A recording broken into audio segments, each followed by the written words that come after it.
When we talk about vibrating air columns, really they're just an extension to standing waves. Standing waves, we usually picture them on a string or a slinky, shaking out at particular frequencies and wavelengths because of a resonance situation. The same thing applies to these air columns. What's different though is the air waves we get in air columns, since they're in air, they form sound waves, and we know that sound waves are longitudinal. But when we try and draw these things out, it's much easier to picture transverse waves.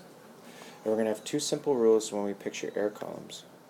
We're going to draw them as transverse because that's easier, and at an open end, we're always going to have an antinode.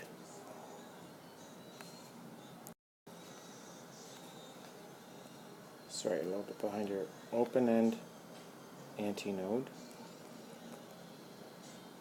And then the opposite's going to happen at a closed end.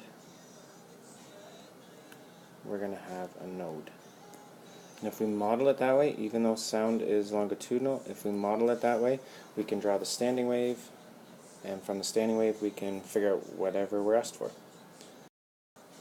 Here's sort of a classic example. A trombone we can picture as an air column that's closed at one end and open at the other. The column's 4 meters long and vibrating at the second resonance. Because it's closed at one end, that means it has to have a node at the closed end. It'll have an antinode at the open end. The first resonance would look like that. The second resonance would go to the next antinode and look like that. From the picture, from a bit of logic, we can see that that is 3/4 of a wavelength.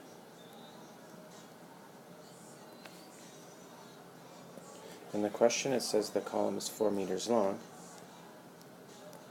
so 4 meters equals 3/4 of a lambda. If we flip-flop things around, we got a little bit of dividing work to do, we get that the wavelength is 5.33 meters. Often in sound we talk about sound in terms of the frequency though, not the wavelength. From what we've practiced, whenever we have a temperature, that's really a key to tell us the speed of sound. Oops. A little bit messy. 332 plus 0.6 times the temperature. When you plug in 20 degrees, 0.6 times 20 is 12, 332 and 12 makes a speed of sound of 344 meters per second. To finish this one off, our universal wave equation, V is always F times lambda. We just figured out the speed of sound is 344. From the logic of this standing wave's name and the given length, we know the lambda is 533. When you do the math on that, you get a frequency of 64.5 Hertz.